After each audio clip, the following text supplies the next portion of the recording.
నిన్న జరిగిన Punjab Kings versus Mumbai Indians match తర్వాత పాయింట్ల పట్టికల స్థానాలు ఒక్కసారిగా మారాయి. ఎవరు ఊహించని స్థానానికి వచ్చింది పంజాబ్ కింగ్స్. చివరి స్థానంలో ఎవరెవరున్నారో ఇప్పుడు వివరంగా తెలుసుకుందాం. నిన్న జరిగిన మ్యాచ్ తర్వాత పంజాబ్ కింగ్స్ ముంబైని ఢీకొట్టి పాయింట్ల పట్టికలో నెంబర్ 1 స్థానానికి చేరింది. ఇప్పటి వరకు జరిగిన ఏ మ్యాచ్ ను కూడా పంజాబ్ కింగ్స్ ఓడిపోకుండా అన్ని మ్యాచ్లు గెలుస్తూ నెంబర్ 1 స్థానానికి చేరి అగ్రస్థానంలో కూర్చుంది పంజాబ్ కింగ్స్. రెండవ స్థానంలో రాయల్ ఛాలెంజర్స్ బెంగళూరు ఉంది. ఆడిన 5 మ్యాచ్ల్లో 4 మ్యాచ్లు గెలిచి 1 మ్యాచ్ ని ఓడిపోయి రెండో స్థానంలో నిలిచింది రాయల్ ఛాలెంజర్స్ బెంగళూరు. మూడో స్థానంలో నిలిచింది రాజస్థాన్ రాయల్స్. ఆడిన 5 మ్యాచ్ల్లో 4 మ్యాచ్లు గెలిచి 1 మ్యాచ్ ని ఓడిపోయి మూడవ స్థానానికి చేరింది రాజస్థాన్ రాయల్స్. 4వ స్థానంలో సన్ రైజర్స్ హైదరాబాద్ ఉంది. ఆడిన 5 మ్యాచ్ల్లో 2 మ్యాచ్లు గెలిచి 3 మ్యాచ్లు ఓడిపోయి 4వ స్థానంలో చేరింది ఎస్ఆర్హెచ్.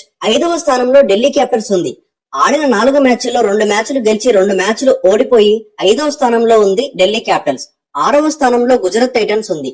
ఆడిన 4 మ్యాచ్ల్లో 2 మ్యాచ్లు ఓడిపోయి 2 మ్యాచ్లు గెలిచి 6వ స్థానంలో ఉంది గుజరాత్ టైటన్స్. 7వ స్థానంలో లక్నో సూపర్ జెయింట్స్ ఉంది.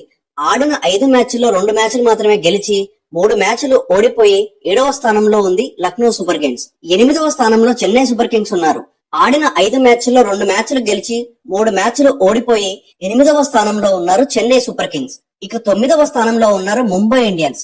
ఆడిన 5 మ్యాచ్ల్లో కేవలం 1 మ్యాచ్ ని మాత్రమే గెలిచి 4 మ్యాచ్లు ఓటమి పాలై 9వ స్థానానికి చేరింది ముంబై ఇండియన్స్. ఇక చివరి 10వ స్థానంలో కలకత్తా నైట్ రైడర్స్ ఉన్నారు. ఆడిన 5 మ్యాచ్ల్లో కూడా 1 మ్యాచ్ కూడా గెలవకుండా చిట్ట చివరి స్థానంలోనే నిలిచిపోయింది కలకత్తా నైట్ రైడర్స్.